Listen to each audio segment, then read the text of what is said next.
Salam sejahtera Bapak Ibu Saudara yang dikasihi oleh Tuhan.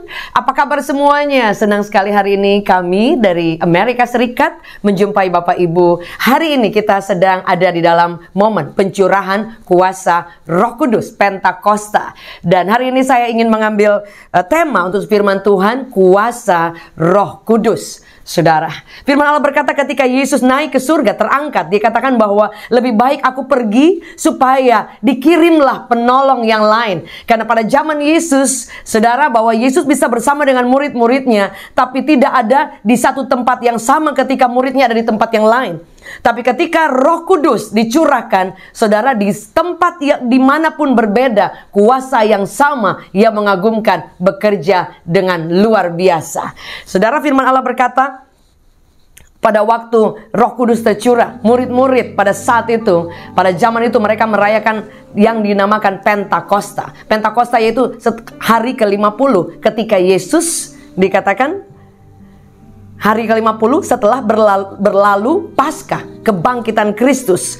Dan pada zaman dulu hari Pentakosta itu merupakan dalam bahasa Yunani itu suatu festival yang dikenal dalam perjanjian lama, yaitu pada hari raya 7 minggu, yaitu ke-50. Dan pada saat itu murid-murid mengalami perjumpaan yang luar biasa. Turning point, mengalami perjumpaan dengan Tuhan. Kemudian mengalami pencurahan kuasa Allah. Sebab itu saudara, pencurahan kuasa Roh Kudus itu bukan sesuatu fenomena. Kalau satu fenomena itu hanya terjadi sekali saja. Tapi kalau itu suatu pencurahan kuasa Roh Kudus yang bukan bahkan setiap tahun, tapi setiap saat ketika kita merindukan kuasa Allah dicurahkan, saudara akan mengalami kuasa yang luar biasa yang bukan hanya tercurah buat setiap kita dengan tanda-tanda. Banyak kali kita mungkin berkata, oh, pencurahan kuasa Roh Kudus itu identik dengan kemudian tangan bergetar, kemudian ya benar yang saya mempercayai dengan bahasa roh dan yang lain, karunia-karunia dicurahkan. Pada zaman itu di loteng atas dikatakan kemudian orang mulai berbahasa yang banyak orang tidak mengerti, saudara. Dan banyak kali orang identik menyamakan itu hanya dengan tanda-tanda saja, hanya dengan karunia, dengan pada saat itu terjadi. Saudara ingat ketika beberapa waktu, saudara, pada tahun-tahun di mana terjadi kebangunan rohani di Azusa Street, kemudian di tempat-tempat yang lain yang kemudian sangat dikenal, orang-orang semua datang bertobat, orang-orang mengalami perjumpaan yang luar biasa. Tapi Azusa Street pada saat ini tidak seperti pada saat itu. Sebab itu kalau kita memperingati pencurahan Roh Kudus hanya karena sebuah fenomena, saya tidak bilang pencurahan Roh Kudus pada saat di loteng atas Yerusalem itu fenomena saja, bukan. Tapi banyak kali kita hanya kemudian mengejar itu. Padahal pencurahan kuasa Roh Kudus dikatakan, I will give you a power. Aku memberikan engkau kuasa, saudara. Dan di dalamnya ada tanda-tanda. Di dalamnya ada baptisan kuasa Roh Kudus. Di dalamnya ada karunia. Di dalamnya ada kuasa yang luar biasa yang membangkitkan Kristus dari antara orang mati. Dan ada kuasa yang lebih dahsyat lagi, yaitu dari pribadi Allah itu sendiri. Banyak kali kita hanya mengejar tanda-tandanya. Sebab itu tidak sedikit orang hanya mengejar mujizat, hanya mengejar sesuatu yang kelihatan, saudara ya. Kemudian kalau tidak terjadi itu, saudara mulai merasa, oh sepertinya kurang urapan, kurang kuasa. Saudara, apa arti dari kuasa Roh Kudus? Kuasa Roh Kudus itu adalah pribadi Allah itu sendiri, God Himself. Sebab itu saudara, ketika Anda ada di satu tempat dan tidak melihat tanda-tanda, tidak melihat mujizat, tidak melihat hal-hal yang mungkin spektakuler, dan Anda mulai kecil hati dan berpikir, oh mungkin hanya di bagian sana, mungkin ada orang-orang tertentu yang mengalami kuasa Roh Kudus, dan kemudian oh saya tidak mengalami. Jangan salah, kuasa Roh Kudus tidak hanya karena sesuatu yang kelihatan dengan kasat mata, tapi pribadi Allah itu adalah pribadi Tuhan yang tinggal di dalam kita. Saudara, dikatakan kerajaan Allah itu bukan soal makanan, minuman, dan semua hal yang lain. Tapi soal, dia katakan apa? Kebenaran. Tentang suatu kekuatan kuasa Roh Kudus, sukacita. Tentang pekerjaan yang dilakukan oleh kuasa Roh Kudus.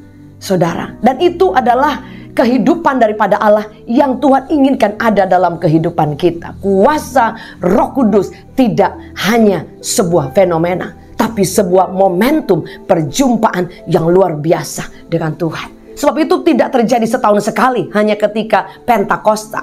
Saudara, Pentakosta menjadi suatu tempat di mana kita mengingat, memperingati, di mana ketika pada saat itu terjadi pencurahan kuasa Roh Kudus. Tapi saudara, setiap hari kita seharusnya mengalami itu. Sebagai contoh, ketika Natal datang, saudara merayakan Natal luar biasa bersama keluarga dan yang lain. Ketika lewat bulan Desember, Kristus yang lahir itu sudah tidak terasa. Karena orang kemudian hanya bertolak belakang dari fenomena, atau bukan fenomena, dari sesuatu yang sedang terjadi pada sebuah saat atau sebuah musim atau sebuah waktu atau sebuah keadaan. Tapi yang kita selalu ingat bahwa sekalipun tidak di bulan Desember, Kristus seharusnya lahir dalam kehidupan kita. Setuju? Boleh katakan amin.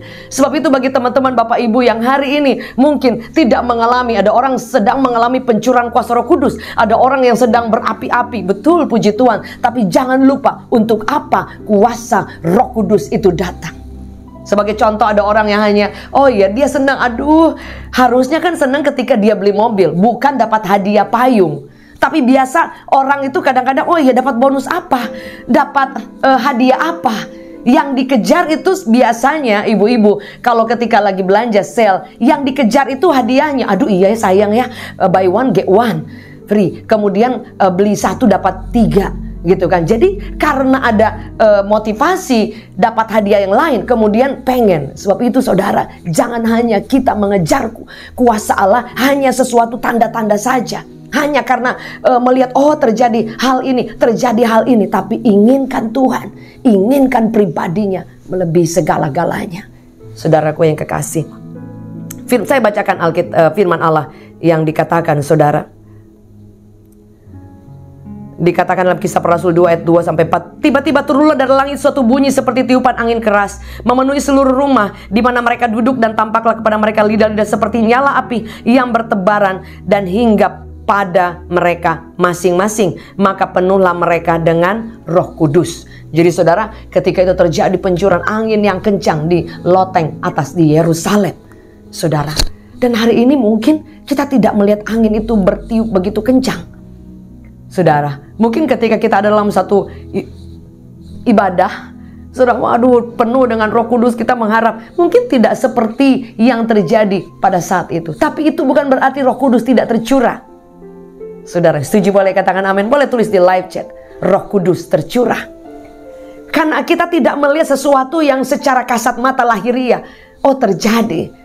Saudara, kalau kita tidak lihat, oh ya berarti yang nggak ada kuasa, nggak ada urapan, Tuhan nggak hadir. Bukan seperti itu. Bahkan ketika ada di dalam ibadah gereja-gereja yang tertentu yang mungkin tidak terjadi lawatan kuasa Allah, mungkin pencurahan seperti pada saat itu, bukan berarti mereka tidak memiliki Roh Kudus. Catat baik saudara, Roh Kudus tidak hanya dimiliki oleh gerakan atau gereja karismatik. Roh Kudus itu adalah pribadi yang ketika Yesus naik ke surga, dia dikatakan, aku akan mengirimkan. Dia katakan, lebih baik aku pergi supaya yang dijanjikan oleh Bapa itu dikirimkan.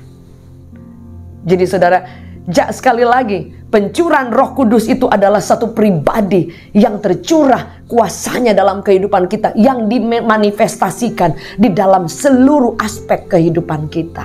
Yang setuju boleh katakan amin. Saya pribadi sangat mempercayai tentang karunia Roh Kudus, baptisan Roh Kudus, nubuatan, suara Tuhan, dan semua yang lain. Tapi sekali lagi, jangan sampai kita hanya sampai mengejar tanda, mengejar fenomena, tapi tidak mengejar pribadi Allah itu sendiri. Sehingga pencurahan Roh Kudus tidak terjadi setahun sekali. Setuju boleh katakan amin. Tidak hanya ketika kita 10 hari, berapa hari kita menunggu kapan Roh Allah tercurah, kemudian terjadi ledakan kuasa Allah. Saudara on fire, saudara mengalami perjumpaan, mungkin kita nangis, kita mengalami goncangan kuasa Roh Kudus tercurah. Ada yang mengalami baptisan Roh Kudus. Benar, puji Tuhan. Itu salah satu juga dengan pencurahan kuasa Allah. Tapi ketika lewat 10 hari, lewat 20 hari, what happened? What the next? Apa yang terjadi?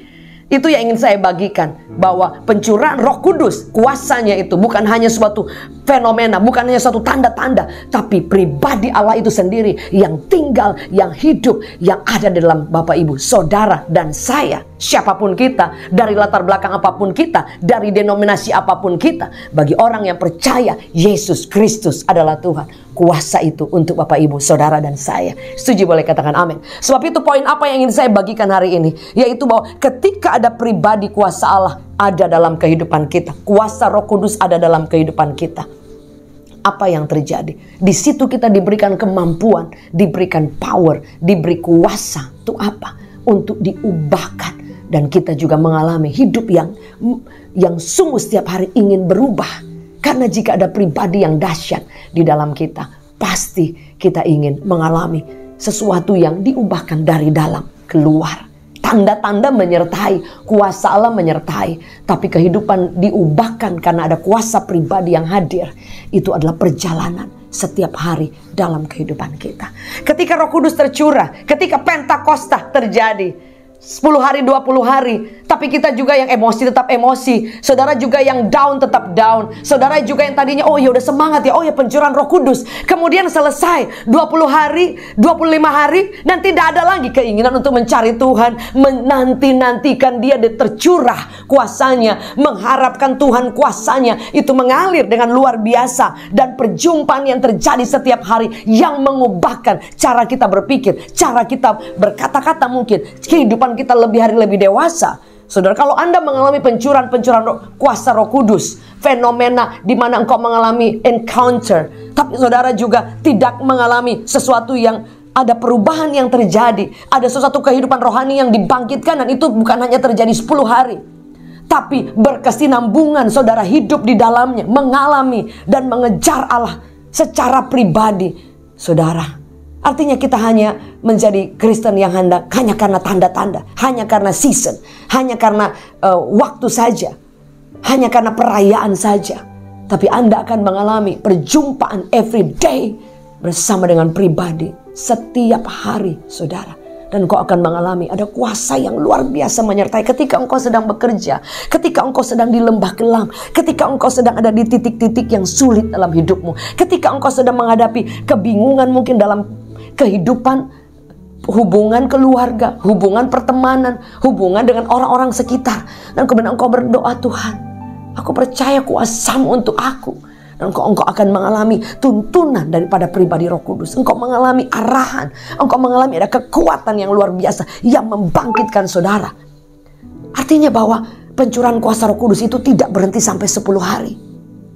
Itu akan berjalan setiap hari. Dan dia katakan, Dia sendiri yang mengirim kuasanya dalam hidup kita. Firman Allah berkata bahwa untuk apa? Menuntun kita ke dalam seluruh kebenaran. Jadi bukan hanya spektakuler saja. Yang setuju boleh katakan amin. Sebab itu saudara, ketika kuasa Roh Kudus dalam kehidupan kita, kita dimampukan, kita dikuatkan, kita diubahkan untuk menjalani kehidupan ini dan melihat kuasanya bekerja dalam setiap area kehidupan kita. Tidak hanya dalam kurun waktu tertentu, tapi for the rest of our life, sepanjang kehidupan kita, Anda mengalami kehidupan melihat kuasa Allah terjadi dalam setiap kehidupan kita. Yang setuju boleh katakan amin. Sebab itu saudara, bukan karena kita hanya mengalami baptisan Roh Kudus, itu penting sekali bagi Bapak Ibu yang merindukan mengalami baptisan Roh Kudus, mengalami Tuhan mencurahkan kuasa dan ada tanda-tanda karunia-karunia dikobarkan, puji Tuhan. Tapi jangan berhenti sampai di sana. Berjalan terus dengan pribadi yang mengagumkan, dan engkau akan mengalami bahwa ada satu kuasa yang melebihi kekuatan Bapak Ibu Saudara. Dan yang kedua, kuasa mengubahkan itu tidak tiba-tiba, misalnya contoh soal, ada orang yang dia mengalami duka cita, dia mengalami penderitaan yang sulit, dia mengalami masalah yang besar. Dan kita langsung dengan berpikir, oh iya, kamu ada Roh Kudus loh, kamu harus, saudara, betul.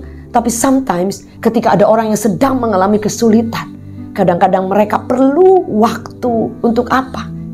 Saudara, mengalami kekuatan demi kekuatan, mengalami pemulihan yang secara pribadi dikerjakan oleh kuasa yang luar biasa. Karena firman Allah berkata Roh Kudus itu penghibur. Setuju boleh katakan amin. Jadi kalau dia penghibur, kalau saudara susah, saudara nangis gak berhenti, saudara, justru dia akan hibur. justru dia akan kuatkan. Sebab itu jangan merasa ketika saudara mengalami lemah, mengalami yang lain, oh udah saya kalah ya, susah. Gak, justru kuasanya itu akan dikirim untuk menghibur Bapak Ibu Saudara dan saya. Hari ini buka tangan kita di hadapan Tuhan. Biarkan pribadi yang dahsyat itu ada, nyata dalam kehidupan kita. Hari Pentakosta di mana kuasa Allah tercurah dan kuasa itu hidup, menghidupkan Anda, mengubahkan saudara, dan tanda-tanda kuasa Allah menyertai, dan engkau akan diubahkan bukan hanya satu kurun waktu, season, tapi seumur hidup berjalan dengan kuasa Roh Kudus, yaitu pribadi Allah yang tinggal di dalam Bapak Ibu Saudara. Kami berdoa, hamba berdoa dari tempat ini, setiap kami yang ada mengalami perjumpaan pribadi, mengalami kehidupan yang dicurahkan kuasa Roh Kudus, dan itu tidak hanya sampai kepada sebuah tanda-tanda fenomena atau hal-hal yang bisa dilihat oleh kasat mata, tapi di dalam kehidupan kami ada kuasa pribadi yang mengubahkan kami, mengubahkan pikiran kami, memampukan kami, memberikan kami kesanggupan supaya kami boleh berjalan setiap hari dan melihat kuasa Allah, yaitu Roh Kudus di dalam kehidupan kami. Hamba berdoa mujizat sedang terjadi ketika firman disampaikan, kekuatan yang baru mengalir, sukacita daripada Tuhan turun, dan kami mengalami kuasa Allah yang luar biasa. Terpuji namamu selama-lamanya, kami beri hormat bagi namamu Yesus. In Jesus name, amen. Selamat mengalami kuasa Allah. Selamat mengalami hari Pentakosta, hidup bersama dengan kuasa yang mengagumkan dan diubahkan selama-lamanya. God bless you.